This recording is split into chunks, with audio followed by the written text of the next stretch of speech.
BBC Urdu کے programme سیربین میں خوش آمدید۔ ہمارے لندن اسٹوڈیو سے میں ہوں شفیع نقی جامعی۔ پناہ گزینوں کا طوفان اب چھوٹے چھوٹے بچوں کو بھی نگل رہا ہے، لیکن جنگ و افلاس سے بھاگتے لوگ بہر صورت یورپ میں داخل ہونے کی جہد مسلسل کے ساتھ۔ نادرا نے 2.5 لاکھ افراد کے شناختی کارڈز بلاک کر دیے۔ بعض کہتے ہیں کہ پاکستانی شناخت کے ثبوت مہیا کرنے کے باوجود بھی وہ مشکوک قرار پائے۔ اور سنگاپور میں کام کرنے والے جنوبی ایشیائی مزدوروں نے وہاں ایسی جم کے کرکٹ کھیلی کہ اپنی ہی کرکٹ لیگ بنا ڈالی۔ ہنگری کے دارالحکومت بوڈاپیسٹ کا ریلوے اسٹیشن 2 دن بعد تارکین وطن کے لیے پھر کھول دیا گیا، لیکن پناہ گزینوں کا بحران بد سے بدتر ہو رہا ہے۔ جنگ و افلاس سے بھاگتے لوگوں کے دل خراش واقعات سامنے آ رہے ہیں، اور ترکی کے ایک ساحل سے ملنے والی 2 کمسن بھائیوں کی لاشیں اس بحران کی تصویر بن گئی ہیں۔ بوڈرم سے نامہ نگار فرگل کین کی رپورٹ، راجہ ذوالفقار علی کی زبانی رپورٹ کے بعض حصے تکلیف دہ ہو سکتے ہیں۔ علی ہوجا کا یہ ساحل اچانک بدنام ہو گیا ہے، لیکن یہاں ہر روز ہی آپ کو بے کسی کی علامتیں نظر آئیں گی۔ ایک ڈوبی ہوئی کشتی تیر رہی ہے۔ یہ ان لوگوں کے کپڑے اور سامان ہے جو اپنی جانیں خطرے میں ڈال کر ایک غیر محفوظ ڈونگی میں اس پانی میں داخل ہوئے تاکہ یونان کا رخ کر سکیں، جو کہ محض 10 میل کے فاصلے پر ہے۔ When the police arrived here this morning, they found several drowning victims. Police کو یہاں کئی ایسے بھی ملے جنہیں پانی نگل گیا تھا۔ ان میں ایک چھوٹا بچہ بھی شامل تھا جس کی عمر شاید 2 برس تھی۔ اس المیے کے سبھی منظر تکلیف دہ ہیں۔ Deeply distressing. دیگر کشتیاں جن پر گنجائش سے زیادہ لوگ تھے اور جو بچ گئیں، ان پر تندرست نوجوان تھے، لائف جیکٹوں کے بغیر خواتین، اور بچوں کے بچنے کا تو امکان ہی نہیں تھا۔ سمندر پار کرنے کے لیے تقریباً $2,250 کی رقم ادا کی گئی تھی۔ پانی کے کنارے اعلان کردی کا معصوم مگر بے جان جسم بھی ملا۔ وہ اپنی ماں اور 5 سالہ بھائی کے ساتھ ڈوب گیا۔ صدمے کے اس لمحے میں ایک پولیس افسر نے بڑی نرمی سے اعلان کو ہاتھوں میں لیا۔ ایک اور کشتی جو الٹ گئی تھی، اس پر زینب ہادی نے اپنے 8 اور 11 سال کے بیٹے کھو دیے۔ وہ اس سرکاری مردہ خانے میں اپنے بیٹوں سے ملنے آئی ہیں۔ چھوٹے بچوں کے ساتھ یہ انتہائی خطرناک سفر ہے، لیکن پھر بھی ہزاروں اسے اختیار کرنا چاہتے ہیں، اس امید یا ایمان کے ساتھ کہ ان کی قسمت شاید اچھی ہوگی۔ شام کی کشیدگی سے دور بھاگے ہوئے ان لوگوں کو یقین ہے کہ یورپ میں ان کے لیے ایک بہتر مستقبل ہوگا۔ خالد اقبال نے شام میں ایک بم بلاسٹ میں اپنی ٹانگیں کھو دیں۔ وہ پہلے لبنان گئے، لیکن وہاں خاندان کے 7 افراد کی دیکھ بھال نہ کر سکے۔ اب وہ یونان جانے کی امید لگائے بیٹھے ہیں۔ انہوں نے مجھ سے کہا، میں یورپ جانا چاہتا ہوں، اپنے لیے ایک بہتر زندگی اور بچوں کی پڑھائی کی خاطر۔ چھٹیاں منانے والے جھیل کے کنارے واپس آ رہے ہیں، لیکن اس دنیا میں جو کہ 2 مختلف دنیایں ہیں، ایک دن کی اور ایک رات کی، اور وہ لوگ جو یورپ جانا چاہتے ہیں وہ یہیں لوٹیں گے۔ فرگل کین کی رپورٹ۔ اور بچوں کے ہی موضوع پر ایک اور مایوس کن خبر بھی۔ اقوام متحدہ کے بقول مشرق وسطیٰ اور شمالی افریقہ میں جاری لڑائیوں نے 1,30,00,000 بچوں کو تعلیم سے محروم کر دیا ہے۔ اقوام متحدہ کے ادارہ اطفال یونیسیف نے ایجوکیشن انڈر فائر کے عنوان سے اپنی رپورٹ میں کہا ہے کہ بچوں کی ایک پوری نسل تعلیم کے بغیر بڑی ہو رہی ہے۔ چین میں دوسری جنگ عظیم کے 70 سال پورے ہونے اور جاپان کے خلاف فتح پر ایک ممتاز فوجی پریڈ کا اہتمام کیا گیا، جس میں پہلی مرتبہ 80% سے زیادہ چینی ہتھیار عوام کے سامنے پیش کیے گئے۔ اس موقع پر چینی صدر نے پیپلز لبریشن آرمی کی تعداد میں 3 لاکھ تک کی کمی کا اعلان بھی کیا۔ اب دنیا کے ہر فرد کے لیے اوسطاً 428 درخت میسر ہیں۔ سیٹلائٹ تصاویر کے ذریعے بڑے پیمانے پر کیے جانے والے زمینی سروے کے مطابق زمین پر 30 کھرب درخت موجود ہیں۔ یہ اعداد و شمار اس سے پہلے لگائے گئے تخمینے سے 8 گنا زیادہ ہیں۔ पाकिस्तान में नादरा ने तकरीबन 2.5 लाख अफराद के शनाख्ती कार्ड्स ब्लॉक कर दिए हैं। इनमें से 1 लाख अफराद के शनाख्ती कार्ड्स को मुश्तबा और 29,000 से ज़्यादा शनाख्ती कार्ड्स को एलियन या गैर मुल्की करार देते हुए मनसूख किया गया और बास की छानबीन जारी है। इसकी जद में आने वाले अफगान पनाह गुज़ीन के अलावा ऐसे पश्तून ख़ानदान भी हैं जिनकी तीसरी नस्ल पाकिस्तान में परवान चढ़ रही है कि जो कानून के तहत उनके पाकिस्तानी होने का सबूत है। तो नादरा किस बुनियाद पर किसी के पाकिस्तानी होने न होने का फैसला कर रही है? इस्लामाबाद से इरम अब्बासी। आरिफ खान को डर है कि वो तालीम के मैदान में पीछे ना रह जाए। उन्हें वालिद का शनाख्ती कार्ड ब्लॉक होने के बाद किसी यूनिवर्सिटी में दाखिला लेने में दिक्कत है। खेलकूद में वक्त तो गुजर रहा है मगर मुस्तकबिल की फिक्र है। मेरा फ्यूचर आपके सामने ही है, मैं तो यही क्रिकेट खेलता रहूँगा, यही लो फ्री, क्योंकि आईडी कार्ड नहीं जिसका मैं कोई काम ही नहीं कर सकता। सिर्फ आरिफ ही नहीं, कबायली इलाके से ताल्लुक़ रखने वाले अनमोल खान का ख़ानदान जो कि 1917 से यहाँ चकवाल में मुकीम है, उसके भी शनाख्ती कार्ड्स ब्लॉक कर दिए गए हैं, जिसकी वजह से उनका कोयले का कारोबार मुतासिर हो रहा है। माली लेन देन मुश्किल बनता जा रहा है। मैंने नादरा के बहुत से चक्कर लगाए हैं, बहुत बार उन्होंने मेरे बोर्ड किए हैं और उन्होंने मुझसे जो डॉक्यूमेंट्स मांगे हैं, जो रिक्वायरमेंट थी उनकी, फिर भी वो बहाने बनाते हैं जी के हम करते हैं जी करते हैं, फिर जाते हैं तो वो कहते हैं कि फ़लाँ इदारे ने ब्लॉक किए हैं, हम क्या करें। इस्लामाबाद में कायम नादरा के इस सेंटर में जहां आईडी कार्ड्स की रजिस्ट्रेशन के लिए कतारें लगी हैं, अब यहां उन लोगों ने भी आना शुरू कर दिया है जिनकी पाकिस्तानी शहरियत पर रियासत ने सवालिया निशान लगा रखा है। लेकिन नादरा का कहना है कि किसी के पाकिस्तानी होने या ना होने का फैसला करने का इख्तियार उसके पास नहीं। ये joint verification cell is authorized to declare somebody alien or not. इस जॉइंट वेरिफिकेशन सेल में ISI, IB और स्पेशल ब्रांच का नुमाइंदा होता है और उनकी जो रिपोर्ट होती है that is considered as a final decision. अगर वो किसी का नेशनल स्टेटस पाकिस्तानी डिक्लेयर कर देते हैं तो वो हमारे लिए बिल्कुल उतना ही मोहतरम पाकिस्तानी जैसे कोई और है।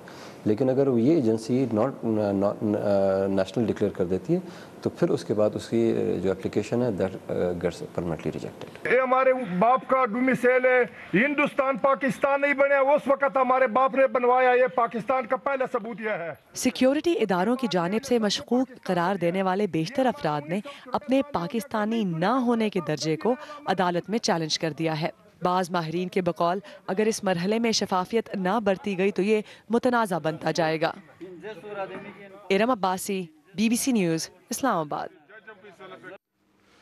इंसानी हकूक़ के कारकुन और वकील रिटायर्ड कर्नल इनामुर रहीम का कहना है कि शनाख्ती कार्ड्स की तस्दीक के मामले में शफाफियत बरकरार रखने के लिए अदालती निगरानी ज़रूरी है। कर्नल इनाम अदालत में ऐसे अफराद की नुमाइंदगी भी कर रहे हैं जिन्होंने अपनी शनाख्त से मुताल्लिक़ सिक्योरिटी इदारों की रिपोर्ट को चैलेंज किया है। हमारी साथी इरम अब्बासी ने उनसे पूछा कि यह मामला मुतनाज़ा बन क्यों रहा है। रवायती कार्रवाई होती है कि नंबर टांगने के लिए they started arresting these people also. जिनके पास नादरा के आइडेंटिटी कार्ड थे वो भी पकड़े गए, वो हमारे पास आए। फिर we went to high court जिसमें हमने कहा कि सर ये तो एक पाकिस्तानी नेशनल है, इसके पास ये डॉक्यूमेंट्स हैं।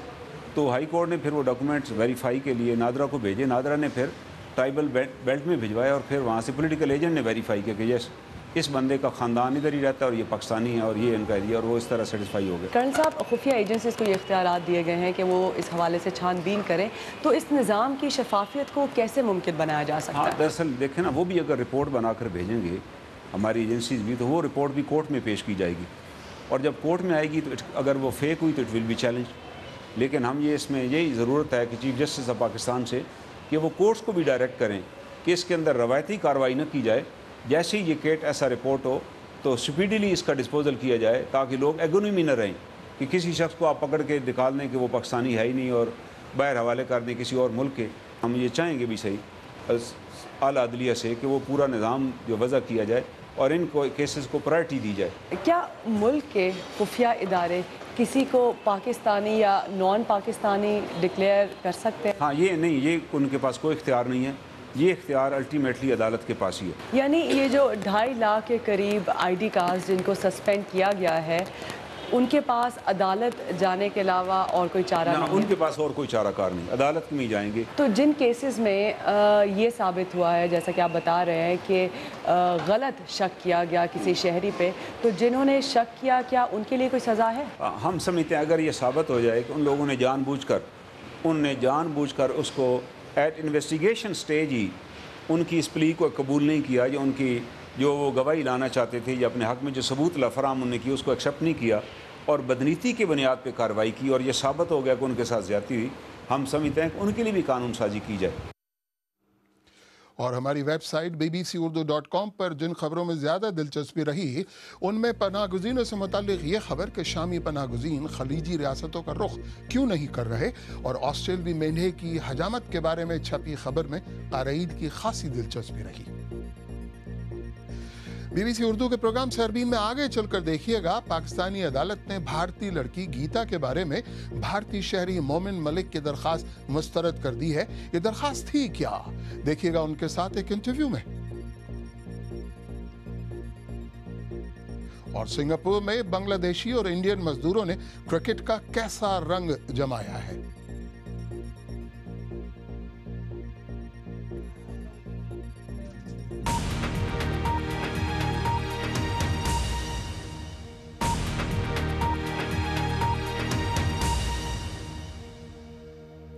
BBC उर्दू के प्रोग्राम सरबीन में एक बार फिर खुशामदीद।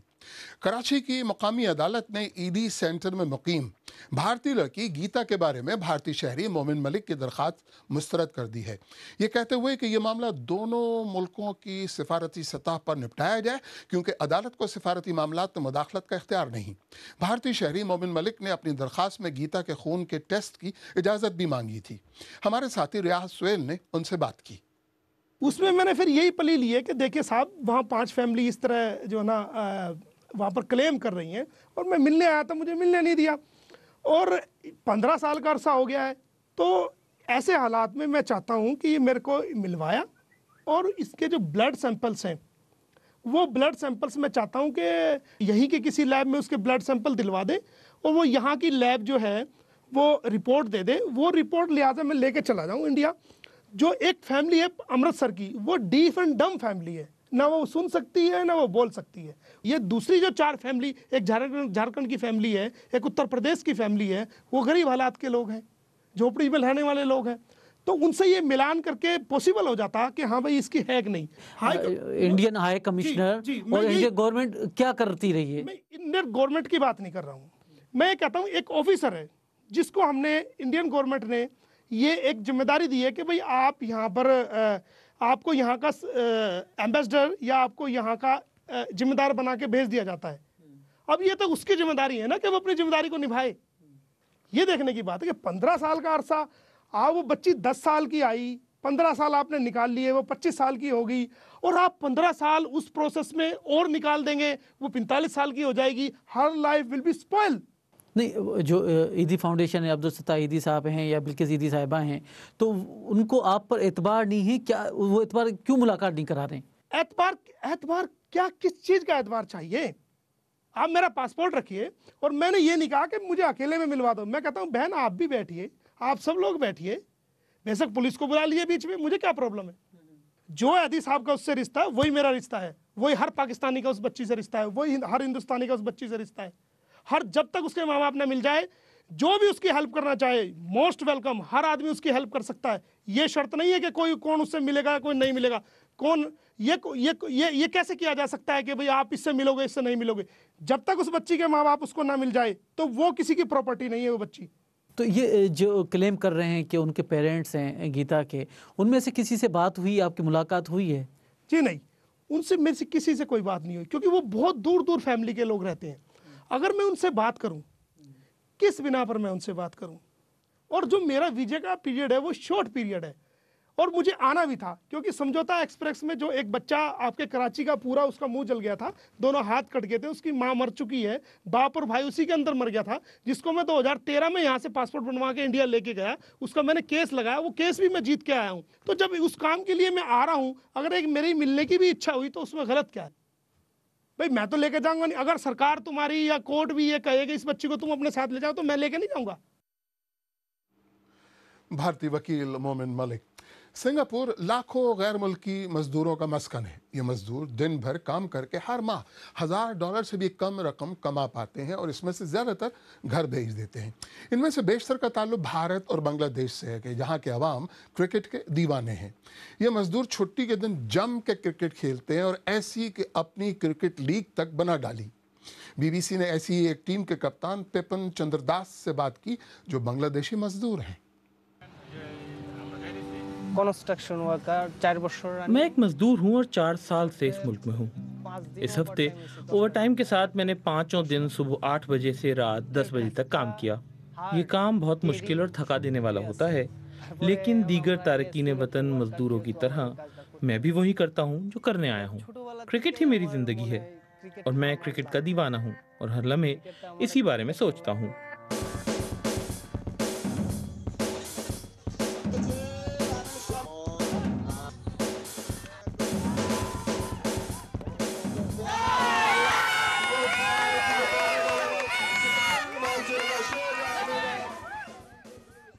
This is the best recreation for the foreign life. Singapore is very दियार गैर में ये बेहतरीन तफरी है। सिंगापुर बहुत अच्छा मुल्क है। यहाँ हमें अपना मुस्तकबिल मिला है, लेकिन काम का प्रेशर ज़्यादा होता है। यहाँ हर मजदूर को रोज़ाना 14 से 16 घंटे काम करना पड़ता है, लेकिन हम खुश हैं कि सिंगापुर में कम से कम हमें काम तो मिलता है।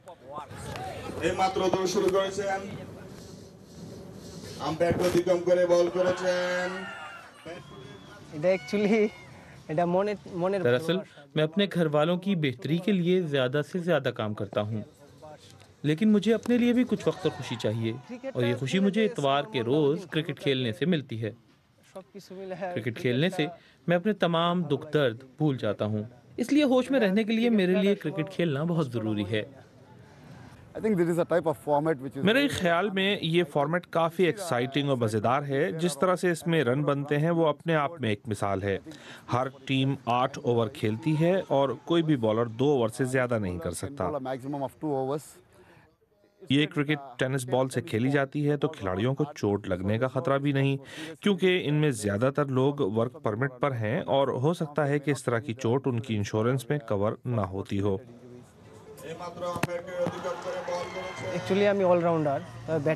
दरअसल मैं एक ऑलराउंडर हूँ, लेकिन मैं बैटिंग में ज़्यादा बेहतर हूँ।